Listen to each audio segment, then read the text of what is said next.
Hello guys, this is Greeshma Chaurasia. और last lecture तक हमने पढ़ा था कि केमिकल रिएक्शन क्या होती है और उसमें चेंजेस क्या होते हैं। अब इस लेक्चर में हम पढ़ेंगे, ये जो लेक्चर है पार्ट 3 है। इस लेक्चर में हम पढ़ेंगे कि केमिकल इक्वेशन जो होती हैं वो क्या होती हैं, उनको रिप्रेजेंट कैसे करते हैं और उनको बैलेंस कैसे करते हैं। ये हम तीन चीज़ों को पढ़ेंगे।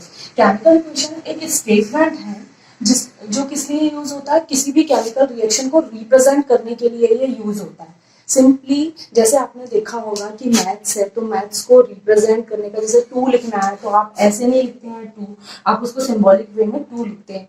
ये इजी होता है रिप्रेजेंट करना। इसी वे में केमिकल रिएक्शन को भी एक सिंबॉलिक वे में रिप्रेजेंट किया जाता है। उसी को क्या बोलते हैं, केमिकल इक्वेशन बोलते हैं। तो केमिकल इक्वेशन एक स्टेटमेंट है किसको रिप्रेजेंट करने का, केमिकल रिएक्शन को रिप्रेजेंट करने का। ठीक है, तो ये हो गया केमिकल इक्वेशन। इसको नोट कर लीजिए, केमिकल इक्वेशन की डेफिनेशन है। आप इसको कैसे रिप्रेजेंट करते हैं हम ये देखते हैं। तो इसको ऐसे रिप्रेजेंट करते हैं कि आपको ये तो पता होगा कि केमिकल रिएक्शन होती कैसे है। जैसे कि कोई भी दो रिएक्टेंट है, यदि वो कंबाइन होते हैं, 2 और 3 कितने भी रिएक्टेंट हैं, यदि वो कंबाइन होते हैं तो कंबाइन होने के बाद वो रिएक्ट होते हैं और कुछ प्रोडक्ट को वो फॉर्म करते हैं। तो वही केमिकल रिएक्शन को कैसे रिप्रेजेंट किया जाता है, देखिए कि यदि कोई यहाँ एक तो रिएक्टेंट होगा इसमें और एक होगा प्रोडक्ट। तो यदि रिएक्टेंट से प्रोडक्ट बनता है, हम इसको, क्योंकि इससे ये बन रहा है इसलिए हम इसको ऐसे एरो के थ्रू हम शो करते हैं। ठीक है, हम यहाँ से सीखेंगे कि इसको रिप्रेजेंट कैसे करते हैं। तो देखिए, कोई भी रिएक्टेंट होता है उसको हमेशा लेफ्ट साइड में लिखा जाता है। जो रिएक्टेंट करते हैं ना, रिएक्शन करते हैं ना, और रिएक्शन करने के बाद जो प्रोडक्ट फॉर्म होता है उसको हम हमेशा राइट साइड में लिखते हैं प्रोडक्ट। अब रिएक्टेंट जो है वो एक भी हो सकता है, एक से ज्यादा दो रिएक्टेंट भी हो सकते हैं। अभी मैं रिएक्टेंट में आपको ए और बी से समझाती हूँ। सपोज जैसे आपके पास कोई एक रिएक्टेंट है, या मान लीजिए चलिए आपके पास कोई दो रिएक्टेंट है ए प्लस बी, इन्होंने रिएक्शन की और रिएक्शन करके इन्होंने फॉर्म की है सी प्लस डी। ऐसा भी हो सकता है कि आपके पास कोई एक ही रिएक्टेंट और वो एक रिएक्टेंट रिएक्शन करके दो प्रोडक्ट में कन्वर्ट हो जाए, जैसे कि B प्लस सी। देखिए, ऐसा सब कुछ पॉसिबल है कि आप एक रिएक्टेंट लेंगे, वो दो प्रोडक्ट दे सकता है, वो तीन प्रोडक्ट भी दे सकता है, वो चार भी दे सकता है। ठीक है, ऐसा कुछ नहीं है कि दो रिएक्टेंट ही कंबाइन होते हैं, 3 भी हो सकते हैं, 4 भी हो सकते हैं, 5 भी हो सकते हैं। और एक कंडीशन और बनती है कि यदि दो रिएक्टेंट कंबाइन होते हैं तो जरूरी नहीं है कि यहाँ पर दो प्रोडक्ट ही बनेंगे, 3 भी बन सकते हैं, 4 भी बन सकते हैं। और यदि ऐसा भी नहीं है कि दो रिएक्टेंट कंबाइन हुए हैं तो 2 बनेंगे और मोर देन 2 बनेंगे, ऐसा भी नहीं है, वो एक प्रोडक्ट में भी कन्वर्ट हो सकता है। यहाँ पर दो रिएक्टेंट कंबाइन हुए और प्रोडक्ट के फॉर्म में क्या दिया, दो प्रोडक्ट दिया। ठीक है, यहाँ पर एक ही रिएक्टेंट लिया आपने और एक इसमें फॉर्म हुआ, दो प्रोडक्ट में फॉर्म हुआ। यहाँ पर दो रिएक्टेंट थे, दो रिएक्टेंट ने मिलकर क्या बनाया, एक प्रोडक्ट को बनाया। एक एग्जाम्पल से हम समझते हैं तो वो आपको ज्यादा अच्छे से समझ में आएगा। ठीक है, देखिए जैसे A प्लस बी है, ये C प्लस डी दे रहे हैं, जैसे Zn प्लस HCl, ये दोनों रिएक्टेंट है। जब आप जिंक की रिएक्शन किसी भी एसिड से करवाते हैं, यहाँ पर H2SO4 की रिएक्शन करवाया था हमने लास्ट में, तो मैंने उसी की जगह दूसरा एसिड लिख दिया। H2SO4 से करवाया था, ये भी एसिड है, ये भी एसिड है। तो जब कोई मेटल किसी भी एसिड के साथ रिएक्शन करती है तो वो H2 गैस को फॉर्म करती है, तो वही हम पढ़ रहे हैं। तो ये जिंक है, इसने HCl के साथ रिएक्ट किया, ये A प्लस बी हो गया, ये फॉर्म करेगा यहाँ पर ZnCl2 प्लस यहाँ से ये लिबरेट करेगा H2 गैस को, ये लिबरेट करेगा। ठीक है, अभी इसको रहने दीजिए। तो Zn ये A प्लस बी, इसने क्या बना लिया यहाँ पर, C प्लस डी बनाया। आप कोई एक ही रिएक्टेंट लें, आप जैसे आपने देखा होगा कि जो माइन से जो लाइन निकलता है ना, CaCO3 होता है इसका फॉर्मूला, CaCO3, ये माइन से निकलता है। तो जब ये माइन से निकलता है, लाइन बोलते हैं इसको, लाइमस्टोन, ये माइन से जब निकलता है तो इसको 1500 डिग्री सेल्सियस तक इसको हीट किया जाता है। इसको 1500 डिग्री सेल्सियस तक हीट किया जाता है। हीट करने पर जैसे ही आप एक बड़ा सा पत्थर होता है माइन से निकलता है, उसको आप थोड़ा हीट करते हैं इतने डिग्री सेल्सियस तक, तो वो ऑटोमेटिक ब्रेक हो जाता है। किसमें? CaO प्लस CO2 गैस को वो अपने में से लिबरेट करता है। मैंने लास्ट लेक्चर में बताया था कि CO3 वाले जितने भी कंपाउंड होते हैं CO2 को लिबरेट करते हैं। CO2 गैस बाहर निकल गई। अब ये गैस के फॉर्म में ये तो बाहर निकल जाएगी। क्या होता है कि ये जो CaO है मार्केट में मिलता है ना आपको, वो यही लाइन होता है, CaO होता है, CaCO3 नहीं होता है, लाइमस्टोन। ये तो मार्बल का भी फॉर्मूला होता है। मार्बल को देखिए ना कितना हार्ड होता है, तो ये CaCO3 CaO में कन्वर्ट होता है और यही लाइम, क्विक लाइम बोलते हैं इसको, ये हमको मार्केट में मिलता है। ठीक है, इसको बोलते हैं क्विक लाइम। क्विक लाइम ये हमको मिलता है। अच्छा, अब ये तो क्या हो गया कि A प्रोडक्ट है वो किस में कन्वर्ट हो रहा है? B प्लस C में कन्वर्ट हो रहा है। ऐसे भी हो सकता है कि A प्लस B कंबाइन हो और C को फॉर्म करे, तो उसका एग्जांपल मैं आपको बताती हूँ।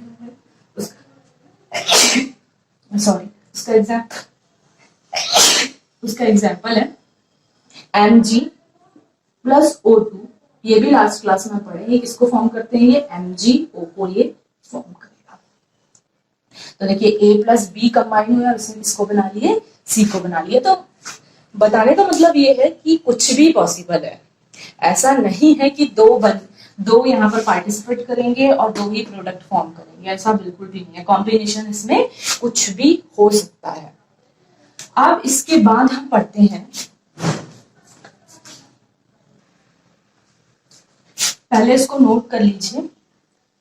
एक और एग्जांपल मैं आपको बता सकती हूँ। देखिए, जैसे A plus B plus C यदि ये कंबाइन हुआ है, A प्लस B यदि कंबाइन हो रहे हैं, तो ये C plus D plus E ये भी बना सकते हैं।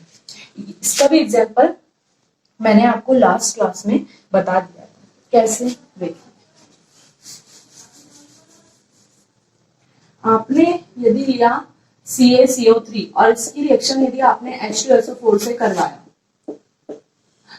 तो मैंने बताया ना इनो में यदि हम वाटर डालते हैं, इनो का फॉर्मूला क्या होता है? NaHCO3। उसमें यदि हम वाटर डालते हैं तो एफिलिसिस के साथ CO2 गैस लिबरेट होती है। फिर ये वाली इक्वेशन बताया था। तो CaCO3 पर यदि आप H2SO4 को डालते हैं, ये वाला एक्टिविटी भी, एक्सपेरिमेंट भी हम कर चुके हैं, तो यहाँ पर क्या लिबरेट होती है? यहाँ पर CaSO4 बनता है, साथ में CO2 गैस लिबरेट होती है और H2O बनता है। देखिए, A प्लस B कंबाइन होकर इसने C plus D plus E को इसने फॉर्म कर लिया।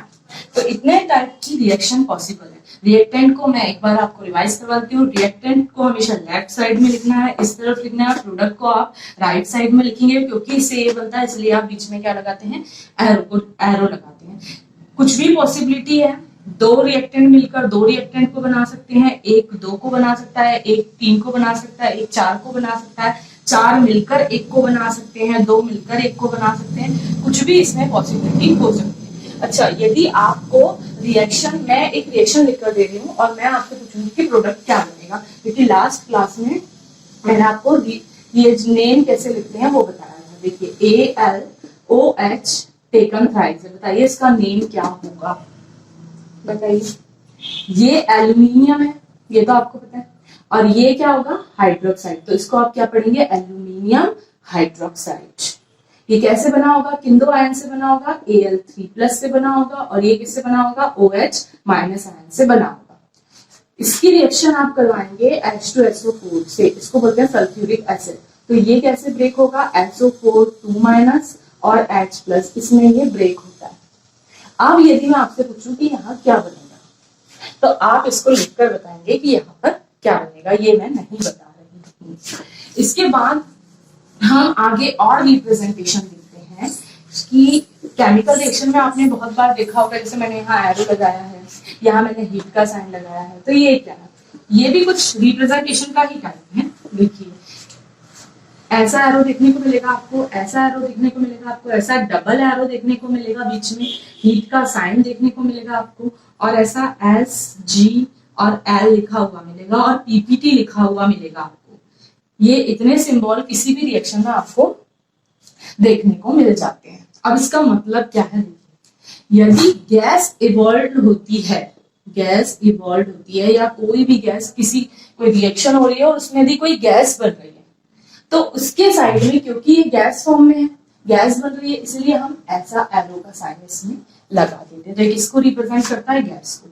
यदि मैंने ऐसा डाउन एरो बनाया है तो इस डाउन एरो का मतलब क्या होता है? पीपीटी। लास्ट क्लास में हम पढ़े थे प्रेसिपिटेशन क्या होता है। प्रेसिपिटेशन होता है यदि बनता है सब्सटेंस, तब हम उसके नीचे ऐसे एरो का साइन लगाते हैं। जैसे यहाँ पर देखिए, यहाँ पर पीपीटी इसका बना है तो इसके नीचे मैं ऐसे डाउन एरो का साइन लगाऊंगी तो ये बताएगा कि वहां पर प्रेसिपिटेट फॉर्म हुआ है। यदि ऐसा एरो लगा हुआ है तो इसका मतलब ये होता है कि यदि रिएक्टेंट से प्रोडक्ट बन रहा है, रिएक्टेंट है उससे प्रोडक्ट बन रहा है, और यदि साथ में ऐसी रिएक्शन चल रही, कुछ रिएक्शन ना ऐसे रिवर्सिबल होती है, मतलब कि इमीडिएटली उसी टाइम पर यदि रिएक्टेंट से प्रोडक्ट बन रहा होता है तो प्रोडक्ट से भी रिएक्टेंट बन रहा होता है। इसको बोलते हैं रिवर्सिबल रिएक्शन। हम आगे के चैप्टर में पढ़ेंगे रिवर्सिबल रिएक्शन क्या होती है। अभी आप इतना ही समझिए, यदि रिएक्टेंट से प्रोडक्ट बन रहा है और रिवर्स में वही प्रोडक्ट ब्रेक हो जा रहा है रिएक्टेंट में, वही प्रोडक्ट रिएक्टेंट में ब्रेक हो जा रहा है, तो अब तो वो प्रोडक्ट से रिएक्टेंट बन रहा है तो आपको इस तरफ एरो लगाना पड़ेगा। तो ऐसा डबल एरो का साइन बताता है कि दोनों तरफ रिएक्शन चल रही है, रिएक्टेंट से प्रोडक्ट भी बन रहा है और प्रोडक्ट से रिएक्टेंट भी बन रहा है। इसका एक एग्जांपल बताती हूँ मैं। N2 plus thrice H2 is equals to 2NH3। इसमें नाइट्रोजन और हाइड्रोजन रिएक्ट करके अमोनिया को बनाते हैं और अमोनिया वापस से इन्हीं में फिर ब्रेक होने लगता है। तो ये रिवर्सिबल का एक एग्जांपल है। इसके बाद ये जो साइन है, ये साइन आपको क्या रिप्रेजेंट करता है कि यहाँ पर जो आपने रिएक्टेंट लिया, ऐसा नहीं है कि एक है उसी को आप हीट करेंगे, दो सब्सटेंस और यदि इनके बीच में भी हीटिंग हो रही, मतलब किसी भी केमिकल रिएक्शन में यदि हीट रिक्वायर्ड है तब आप ऐसा साइन लगाते हैं, ऐसा डेल्टा का साइन बनाते हैं। ऐसा ये किसका साइन होता है? ये हीट का साइन होता है कि आपने रिएक्टेंट को हीट किया है तब प्रोडक्ट बना है। अब ये SgL का मतलब क्या होता है? SgL का मतलब ये होता है कि जिसके नीचे, इसको कहाँ लिखते हैं लेकिन इसको हमेशा ऐसे नीचे पर लिखते हैं। जैसे रिएक्टेंट है ना, तो इसके नीचे यहाँ पर ये हमको पता है जिंक मेटल होती है और सॉलिड होती है, तो यहाँ पर आप ऐसे S लिख देंगे। HCl जो है यदि ये गैस के फॉर्म में है तो आप क्या लिखेंगे? G, और यदि ये लिक्विड के फॉर्म में आपने लिया हुआ है तब आप क्या लिखेंगे? L लिखेंगे यहाँ पर। ये सॉलिड फॉर्म में है तो फिर आप इसको क्या लिखेंगे? S, या PPT है तो आप ऐसा साइन बना लेंगे और उसके नीचे लिखेंगे प्रेसिपिटेशन, प्रेसिपिटेशन ऐसे आप लिखेंगे प्रेसिपिटेशन।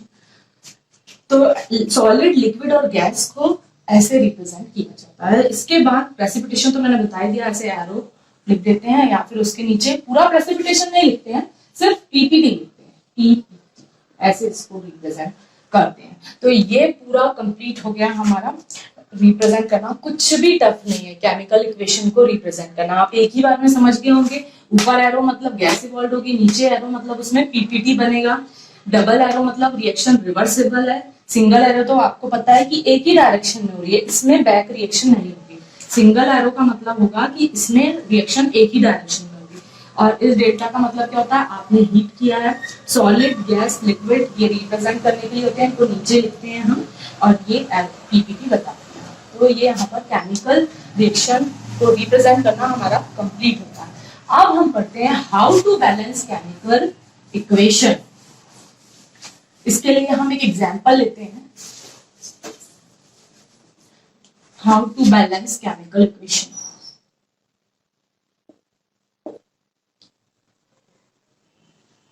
केमिकल इक्वेशन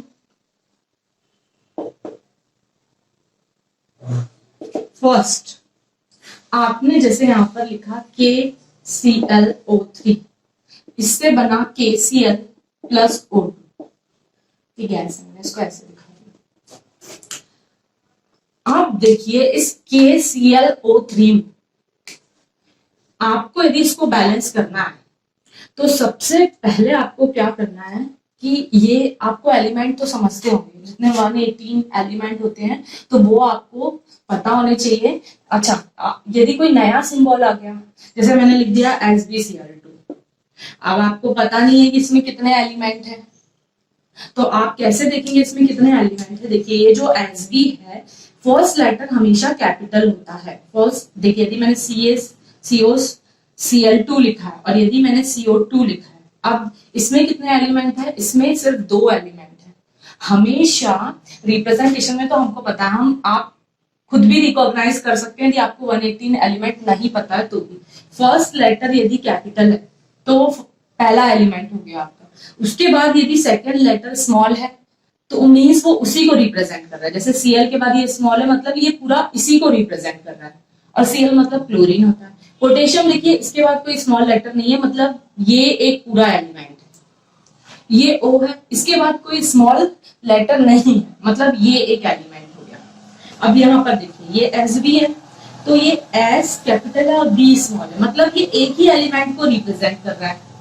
फिर ये Cl कैपिटल है, इसके बाद ये स्मॉल है, मतलब ये इसी को रिप्रेजेंट कर रहा है। यदि इसके बाद कोई कैपिटल आ जाए फिर से, जैसे यहाँ पर देखिए, ये कार्बन है, ये कैपिटल है, तो ये इसको रिप्रेजेंट कर रहा है, एक एलिमेंट को रिप्रेजेंट कर रहा है। ये ऑक्सीजन है, उसके बाद यहाँ पर कोई स्मॉल लेटर होता तो भी ये इसी को रिप्रेजेंट करता है। जैसे देखिए, यहाँ पर ये तो हो गया आपका क्या, कार्बन, इसको बोला आपने कार्बन हो गया। ये कैपिटल C जो सिंगल होता है वो होगा कार्बन।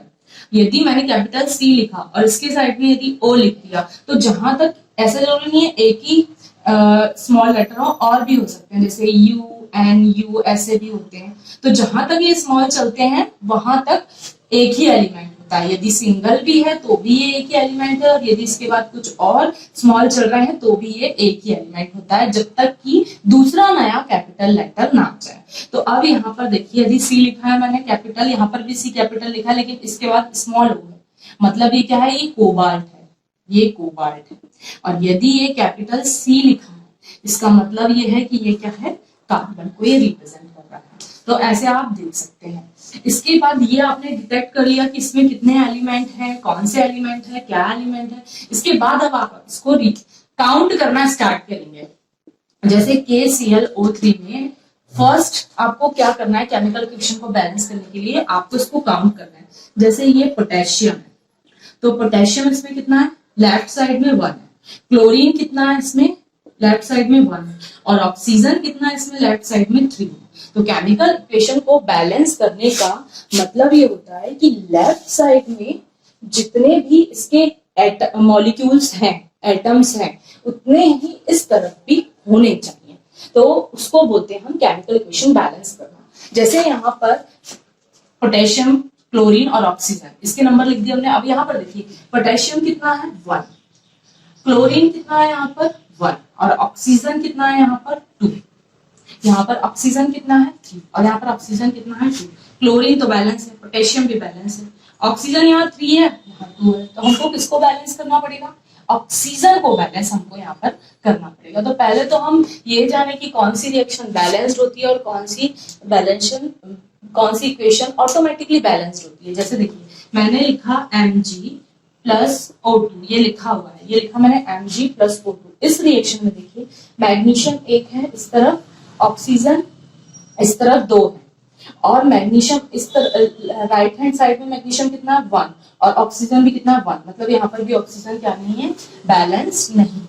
तो ऐसी इक्वेशन जो होती है वो अनबैलेंस होती है। कुछ जो इक्वेशन होती है वो बैलेंस भी होती है, जैसे कार्बन और O2 ये बनाते हैं CO2 को। तो देखिए, इसमें कार्बन 1 है, यहाँ भी कार्बन 1 है, यहाँ ऑक्सीजन 2 है, यहाँ भी ऑक्सीजन 2 है। तो पहले तो आपको चेक कर लेना है। अच्छा, लेकिन इसमें क्या होता है कि आप काउंट करने का भी एक वे होता है, मैं आपको बताती हूँ इस इक्वेशन के थ्रू। एलिमेंट डिटेक्ट कर लिया, काउंट कर लिया, आप काउंटिंग को और अच्छे से समझिए कैसे काउंट करते हैं। जैसे ये Ca है, तो ये Ca तो यहाँ पर 1 ही है, कार्बन 1 ही है, ऑक्सीजन यहाँ पर 3 है, हाइड्रोजन यहाँ पर 2 है, सल्फर 1 है, ऑक्सीजन 4 है। तो ऐसा नहीं है कि आप ऑक्सीजन को यहाँ पर सिर्फ 3 ले लेंगे या 4 ले लेंगे। यदि इसके बाद कुछ और लिखा होता और उसमें भी यदि ऑक्सीजन होता तो आप पूरे को टोटल करेंगे। मतलब Ca में आपको देखना है कि यहाँ पर तो Ca1 है, फिर यहाँ पर कुछ है क्या Ca, देख लेना है। यदि है तो पूरे को साथ में काउंट करिए कि वो कितना है, और फिर आप उसका टोटल नंबर फाइंड करिए। उसके बाद कार्बन के लिए भी ऐसी, ऑक्सीजन के लिए भी ऐसी। तो ऑक्सीजन 3 और 4 कितने हो गए यहाँ पर 7, तो टोटल ऑक्सीजन कितने हैं 7। ऐसे आपको राइट हैंड साइड में भी करना है कि right hand total number of आपको एटम्स देखने हैं उस एलिमेंट की। जैसे यहाँ पर ऑक्सीजन 4 है और यहाँ 2 है, 4 और 2 6 और ये कितना हो गया 7। वैसे टोटल नंबर आपको देखने हैं कि कितने हैं। तो फर्स्ट तो आपने डिटेक्ट कर लिया एलिमेंट कितने हैं, उसके बाद आपने काउंट कर लिया। ऐसे काउंट करके सपोज यदि मैं इसके सामने यहाँ पर मैं 2 लिख दूं, अब मैं आपसे कहूं मैंने यहाँ पर 2 लिख दिया, अब मैं आपसे पूछ रही हूँ कि बताइए टोटल नंबर ऑफ ऑक्सीजन कितने होंगे। तो देखिए फ्रंट में जो लिखा हुआ होता है ना उसको इससे मल्टीप्लाई करते हैं। जब सिर्फ ये दोनों रहेंगे, ये अभी यहाँ पर मैंने 2 नहीं लिखा, इसके सामने भी अभी कुछ नहीं लिखा हुआ है, इसके सामने भी अभी कुछ नहीं लिखा हुआ और इसके सामने भी कुछ नहीं लिखा हुआ। तो इसका मतलब ये है कि 1 है, 1 को तो हम रिप्रेजेंट नहीं करते, पता है आपको। तो यहाँ पर ये ऑक्सीजन 3 प्लस 4 ये टोटल हो गया 7। लेकिन यदि मैं इसके सामने 2 लिख दूं तो इस तरफ जो लिखा हुआ होता है ना उसको इससे मल्टीप्लाई करते हैं हमेशा, ये ध्यान रखना। वो ऐड नहीं होता, आप 3 और 2 5 नहीं करेंगे, उसको मल्टीप्लाई करते हैं। तो ये कितना हो गया, यहाँ पर जो लिखा रहेगा उसको फुट वाले से मल्टीप्लाई करते हैं। तो ये अब ऑक्सीजन का नंबर मैं आपसे पूछूं कितना है, तो आप बताएंगे कि ऑक्सीजन जो है वो ये 3 2 जा 6 हो गया, 6 प्लस 4, तो ये टोटल ऑक्सीजन कितने हो गए यहाँ पर, एंड हो गया इस तरह। ऐसे इसको काउंट करते हैं। यदि मैंने ऐसे लिखा है Al2SO4 टेकन थ्राइस और इसकी रिएक्शन मैंने करवा दी वाटर से, H2O से मैंने इसकी रिएक्शन करवा दिया। अब मैं आपसे पूछ रही हूँ कि बताइए इसमें ऑक्सीजन कितने हैं। तो ऑक्सीजन इसमें कितने होंगे, देखिए इसके नीचे भी यदि टेकन लगा हुआ है, इसके नीचे भी यदि टेकन लगा हुआ है तो इसको भी आपको मल्टीप्लाई करना है। तो ये कितना हो जाएगा 4 3 12 प्लस अब इस वाले को भी काउंट करना है आपको। तो यहाँ पर कितना है 1, तो आप कितना लिख देंगे 1। सपोज यदि मैंने यहाँ पर 2 लिख दिया तब आप इसको कितना लेते हैं 2, तो आप यहाँ पर कितना हो जाएगा 2। अरे ये 1 है ना तो इसको 2 से मल्टीप्लाई करेंगे तो कितना आएगा 2, तो मैंने 2 लिखा। यदि मैंने अब दूसरा केस लिया, यदि मैंने ऐसा लिखा यहाँ पर 3 लिख दिया, तो अब आप इसको, या मैंने इसको 2 लिख दिया, चलिए कैलकुलेशन, यदि मैंने 2 लिखा तो 2 लिखने पर अब ऑक्सीजन कितने हैं बताइए। टोटल लेफ्ट साइड के जो ऑक्सीजन है वो कितने हैं, तो ये तो मैंने आपको पहले ही बता दिया कि यहाँ पर जो लिखा रहेगा उसको फुट वाले से मल्टीप्लाई करते हैं। और ये नंबर सभी पर अप्लाई होता है, ये नंबर सभी पर अप्लाई होता है जहां तक कि प्लस का साइन ना आ जाए। मतलब ये पूरा एक कंपाउंड है, तो मतलब ये पूरे एक कंपाउंड के लिए नंबर 2 आ रहा है। तो ये 2 जो है वो एल्यूमिनियम पर भी अप्लाई होगा, वो सल्फर पर भी अप्लाई होगा और वो ऑक्सीजन पर भी अप्लाई होगा। अब टोटल नंबर ऑफ ऑक्सीजन आप मुझे बताइए कितने होंगे, बता तो दिया। देखिए कितने होंगे, इसको इससे मल्टीप्लाई करेंगे फिर इसको इससे मल्टीप्लाई करेंगे, या आप ऐसे देख लीजिए इसको इससे मल्टीप्लाई किया फिर इसको इससे मल्टीप्लाई किया, तो ये कितना हो जाएगा 24। टोटल ऑक्सीजन कितने हैं 24। मैंने सही लिखा है क्या, नहीं, क्योंकि मैंने सिर्फ इसमें बताया।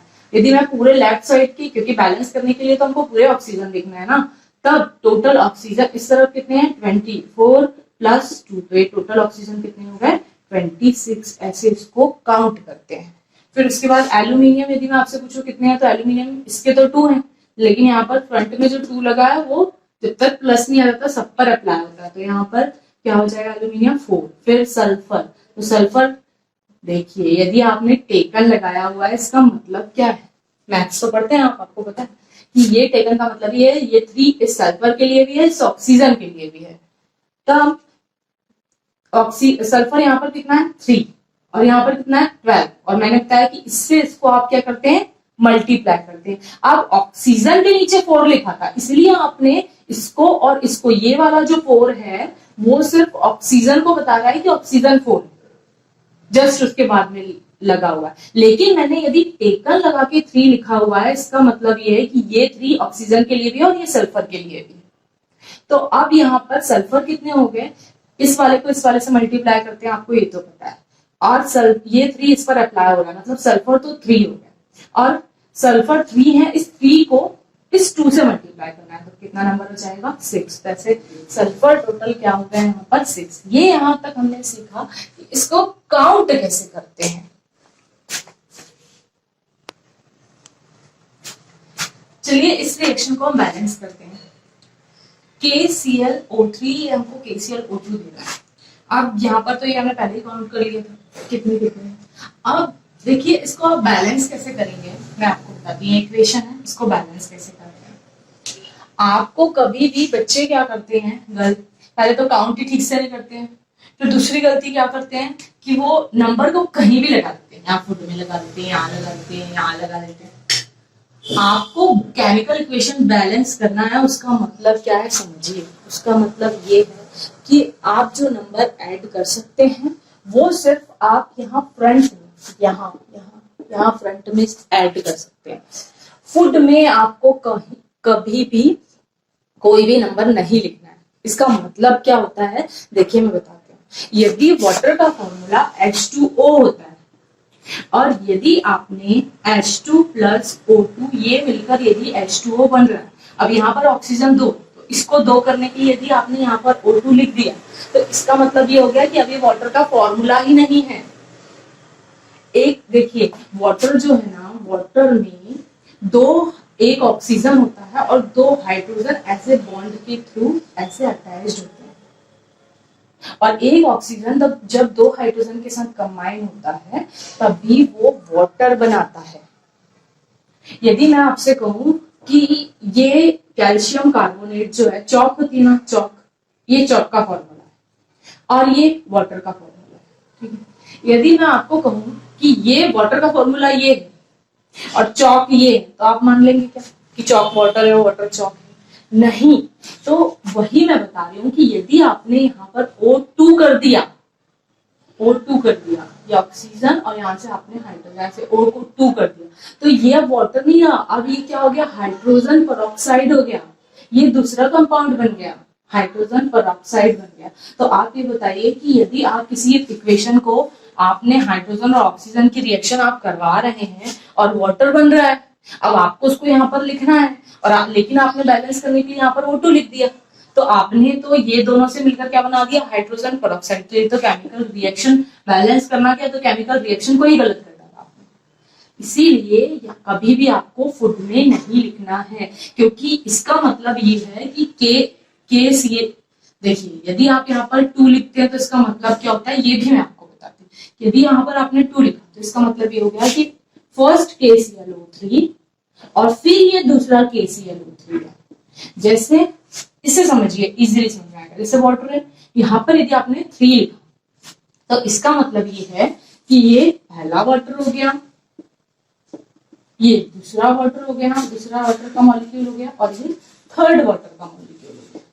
इसका मतलब ये होता है, कहीं पर भी इसकी केमिस्ट्री नहीं बिगड़ी है।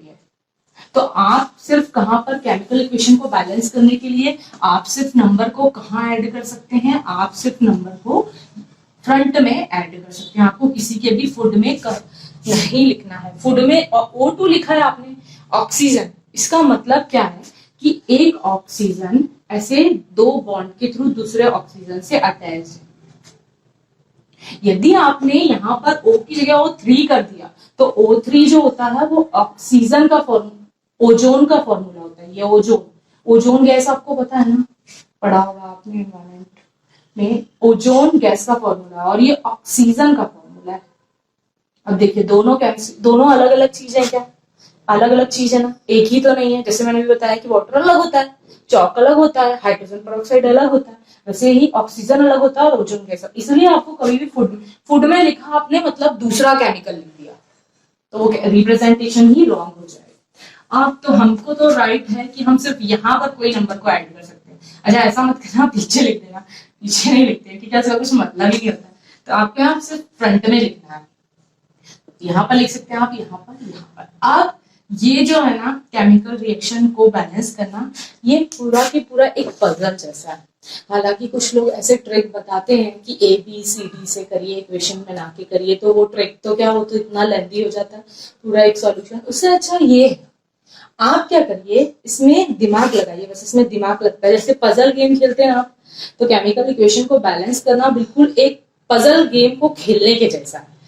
बस आपको दिमाग लगेगा और आपकी इतना लिखना भी नहीं पड़ेगा, आप ऐसे ही काउंट कर लेंगे और यहाँ देख लेंगे 2 मिनट में केमिकल इक्वेशन बैलेंस हो जाती है, पर वो डिपेंड करता है आपकी प्रैक्टिस पर कि आप कितनी प्रैक्टिस कर रहे हैं। देखिए यहाँ पर K1 है, Cl1 है, K1 है, Cl1 है, मतलब हम इसको तो बैलेंस नहीं करेंगे, ठीक है। आप यहाँ पर ऑक्सीजन 3 है और यहाँ 2 है। अब मैं आपसे बहुत एक इंपॉर्टेंट क्वेश्चन पूछती हूँ, बस उसका आंसर बता दीजिए, फिर आपको बन जाएंगे। ऐसा हम क्या करें कि ऑक्सीजन के नंबर यहाँ भी सेम हो जाए और ऑक्सीजन के नंबर यहाँ भी सेम हो जाए। आई रिपीट, ऐसा हम क्या करें कि ऐसा कौन सा नंबर हम यहाँ पर ऐड करें कि ऑक्सीजन यहाँ पर भी बैलेंस हो जाए और ऑक्सीजन यहाँ पर भी बैलेंस हो जाए। हाँ ठीक है, यदि KCl यहाँ पर डिस्टर्ब हो जाएगा तो वो तो हम उसको फिर बैलेंस कर लेंगे, लेकिन पहले ऑक्सीजन को बैलेंस करते हैं, पहले जो अनबैलेंस होता है उसको बैलेंस करते हैं। तो ऑक्सीजन यदि यहाँ 3 है और यहाँ 2 है, तो आप बताइए मैं कौन सा एक नंबर ऐड करूं कि सेम हो जाए ऑक्सीजन। तो आप खुद ही देखिए, यदि यहाँ पर मैंने O3 लिखा, यदि यहाँ पर मैंने O2 लिखा, यदि यहाँ पर मैं 3 लिख देती हूँ, सॉरी यहाँ पर यदि मैं 2 लिख देती हूँ और यहाँ पर यदि मैं 3 लिख देती हूँ, तो देखिए ये 6 ऑक्सीजन हो गए, ये भी 6 ऑक्सीजन हो गए। तो यदि हम यहाँ पर 2 लिख देंगे, 2 लेते हैं, 1 से तो ये बैलेंस था ही नहीं। यदि मैंने यहाँ 2 लिखा तो ऑक्सीजन इस तरफ कितने हो गए, ऑक्सीजन अभी 2 है और इस तरफ ऑक्सीजन कितने हैं, 6। तो मैं यदि यहाँ पर 3 लिख देती हूँ तो देखिए ऑक्सीजन यहाँ कितने हो गए, 6। अभी यहाँ पर भी ऑक्सीजन कितने हैं, 6। हाँ, लेकिन KCl डिस्टर्ब हो जाता है। केमिकल इक्वेशन बैलेंस करने में मैंने क्यों बोला कि ये पजल जैसा है, क्योंकि यही होता है, आप एक को बैलेंस करते हैं तो दूसरा एलिमेंट जो होता है वो डिस्टर्ब हो जाता है, बस।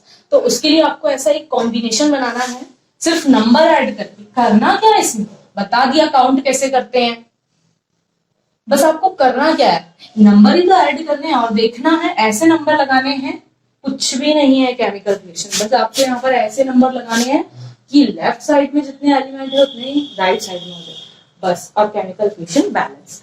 अब यहाँ पर 2 KCl है तो आप क्या करेंगे, यहाँ पर कितना लिख देंगे, 2। अब देखिए पूरी केमिकल रिएक्शन बैलेंस है। K यहाँ पर कितना हो गया, अभी 2, Cl कितना हो गया, 2, ऑक्सीजन कितने हो गया, 6, K कितना हो गया, 2, Cl 2 और ऑक्सीजन कितने हो गए, 6। यहाँ पर भी ये बैलेंस, यहाँ पर भी ये बैलेंस। अब ये हमारी बैलेंस्ड केमिकल रिएक्शन। अब हम नेक्स्ट एग्जांपल लेते हैं ये वाला। पहले इजी तो क्या है, एक और इजी लेते हैं, चलिए। Mg plus O2 gives MgO। यहाँ पर मैग्नीशियम टोटल काउंट करना है आपको मैग्नीशियम, तो यहाँ बस यहाँ नहीं है, तो मैग्नीशियम यहाँ 1 है। अब लिखेंगे क्या, ऐसे लिखकर करेंगे, ठीक है लिखकर कर लीजिए, नहीं भी करेंगे लिखकर तो भी हो जाएगा। ऑक्सीजन यहाँ 2 है, यहाँ मैग्नीशियम 1 है, यहाँ ऑक्सीजन 1 है। और कौन अनबैलेंस है, ऑक्सीजन, तो आप किसको बैलेंस करेंगे, ऑक्सीजन को। हाँ, नंबर ऐड कहाँ करना है, अब मैं आपको बताती हूँ एक और बात जो आप ध्यान रखना कि नंबर ऐड करना है, पर कहाँ पर ऐड करना है। देखिए यदि इस तरफ, जैसे ये हमने एग्जाम्पल लिया था, है ना, इसमें से समझते हैं पहले फिर इस पर आते हैं। ये हमने इक्वेशन ली थी, इस इक्वेशन में ऑक्सीजन इस तरफ ऑलरेडी जाता था। अब आप नंबर इंक्रीज करना स्टार्ट करते हैं, 1 तो ऑलरेडी इसके सामने है, तो आपको क्या करना है, पहले 2 लगाकर देखना है, फिर 3 लगाकर देखना है, फिर और एलिमेंट को बैलेंस करके देखना है। तो आपने सबसे पहला नंबर लिया यहाँ पर 2, यहाँ पर आप 2 ले रहे हैं तो यहाँ पर क्या हो रहा है, 3, और यहाँ पर कितने हो रहे हैं, 4। तो आप क्या करेंगे कि ऐसा बिल्कुल भी नहीं करेंगे कि इस तरफ ऑक्सीजन ज्यादा है और आप इसी तरफ नंबर ऐड कर रहे हैं और फिर बैलेंस करने की कोशिश कर रहे हैं, ऐसा बिल्कुल नहीं करना। आपको क्या करना है कि जिस साइड में लेस नंबर है उस तरफ आपको नंबर इंक्रीज करना है। जैसे यहाँ पर 2 है और यहाँ पर 1 है, तो आप नंबर को ऐड कहाँ करेंगे, राइट हैंड साइड में। क्यों, क्योंकि यहाँ पर ऑक्सीजन 1 है, यहाँ 2 है। तो आपको ऐसा नहीं करना है कि बैलेंस करना आप स्टार्ट कर रहे हैं और यहीं से कर रहे हैं, इसी के सामने पहले 3 लगा रहे हैं, फिर 2 लगा रहे हैं, फिर 5 लगा रहे हैं, ऐसा नहीं। यहाँ पर है तो पहले आप 2 लगाकर देखेंगे, ठीक है, 2 से स्टार्ट करते हैं तो आप 2 लगाकर देखेंगे बैलेंस हो रहा है क्या। यहाँ ऑक्सीजन 2 है, मैग्नीशियम 2 है, यहाँ ऑक्सीजन 2 है, तो ऑक्सीजन तो अभी बैलेंस हो गया 2। यदि हमने यहाँ 2 लगाया तो ऑक्सीजन तो बैलेंस हो गया 2, लेकिन मैग्नीशियम अभी यहाँ कितना हो गया 2 और यहाँ मैग्नीशियम कितना 1। तो यदि मैं यहाँ पर 2 लिख देती हूँ तो और कोई तो यहाँ पर एलिमेंट है नहीं, ये वैसे भी बैलेंस हो जाएगा। तो मैग्नीशियम अभी यहाँ पर कितना हो गया 2 और मैग्नीशियम यहाँ पर भी 2, ऑक्सीजन 2 ऑक्सीजन 2, ये इक्वेशन क्या हो गई, बैलेंस। तो एक रूल और क्या है कि आपको नंबर उस तरफ में मल्टीप्लाई करना है, इसका मतलब तो मल्टीप्लाई होता है ना, अभी बताया मल्टीप्लाई, उस साइड से मल्टीप्लाई करना है जहां पर कि लेस नंबर में वो एटम या एलिमेंट प्रेजेंट। ये एक एग्जांपल हो गया। अब इसके बाद हम नेक्स्ट एग्जांपल देखते हैं, CaCO3 प्लस H2SO4, ये बनाएगा CaO H2O और CO। तो कैल्शियम यहाँ पर कितना है 1, टोटल कार्बन 1, और इसमें तो है ही। ऑक्सीजन कितना है, ऑक्सीजन है यहाँ पर 3 और ये 4, ऑक्सीजन 7। कैल्शियम इस तरफ कितना है 1, ऑक्सीजन कितना है 1, हाइड्रोजन है यहाँ पर, मैंने इस तरफ हाइड्रोजन को नहीं लिया क्या, सॉरी, हाइड्रोजन कितना है यहाँ पर, पूरा एलिमेंट देखने हैं ना, हाइड्रोजन कितना होगा 2, सल्फर कितना होगा 1, ऑक्सीजन तो हमने पहले ही ले लिया, काउंट कर लिया उसको 7।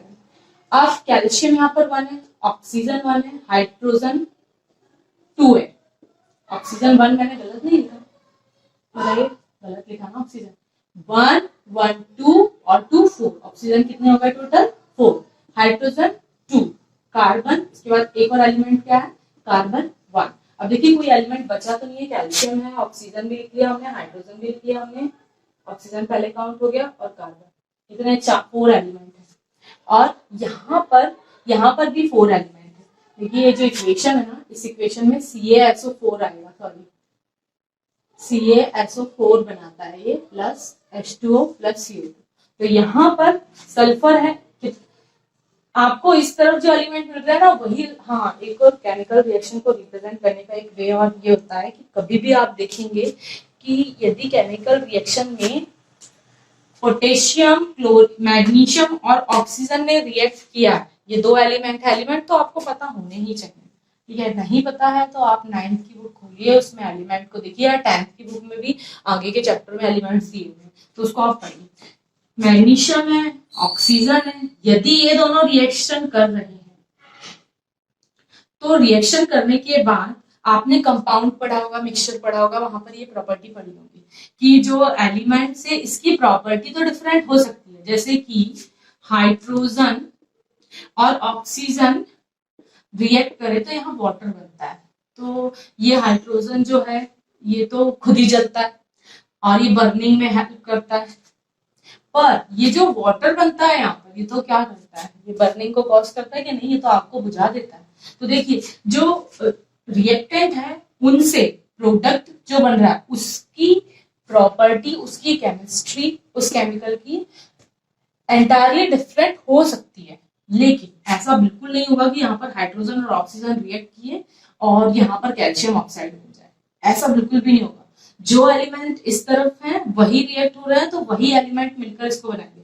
यहाँ पर ऐसा बिल्कुल नहीं है कि यहाँ पर मैग्नीशियम और ऑक्सीजन रिएक्ट हुआ है और यहाँ पर Na2O बन जाए, सोडियम ऑक्साइड बन जाए, नहीं, बिल्कुल मैग्नीशियम और ऑक्सीजन ही रहेगा यहाँ पर, कोई नया एलिमेंट नहीं आएगा यहाँ पर, समझ गए। जैसे CaO, आप सोचेंगे कि यहाँ पर इसकी जगह CaO बन जाए, तो बिल्कुल नहीं बनेगा, जो एलिमेंट इस तरफ है वही एलिमेंट इस तरफ। तो यदि इस तरफ सल्फर है, मतलब ऐसा बिल्कुल नहीं होगा कि मैंने जैसे अभी CaO लिख दिया, तो ऐसा बिल्कुल नहीं होगा कि यहाँ पर क्या क्या हो जाएगा, यहाँ पर सल्फर ही गायब हो गया, ऐसा बिल्कुल नहीं, सल्फर ही होगा। यदि यहाँ पर 5 एलिमेंट क्रिएट हुए हैं तो यहाँ पर भी 5 एलिमेंट ही रहेंगे, तो सल्फर कितना है यहाँ पर 1 है। अब हमें इसको बैलेंस करना है, तो इसको बैलेंस करने के लिए देखिए कैल्शियम बैलेंस है, ऑक्सीजन बैलेंस है, क्या ऑक्सीजन यहाँ 7 है, ऑक्सीजन यहाँ 7 है, कैल्शियम जैसे कि कैल्शियम यहाँ 1 है, कैल्शियम यहाँ 1 है, कार्बन यहाँ 1 है, कार्बन यहाँ 1 है, हाइड्रोजन यहाँ 2 है, हाइड्रोजन यहाँ 2 है, सल्फर यहाँ 1 है, सल्फर यहाँ 1 है। मतलब ये केमिकल इक्वेशन तो बैलेंस है, इसमें तो हमें कुछ बैलेंस ही नहीं करना है। तो हम नेक्स्ट केमिकल रिएक्शन को देखते हैं, उसको बैलेंस करते हैं।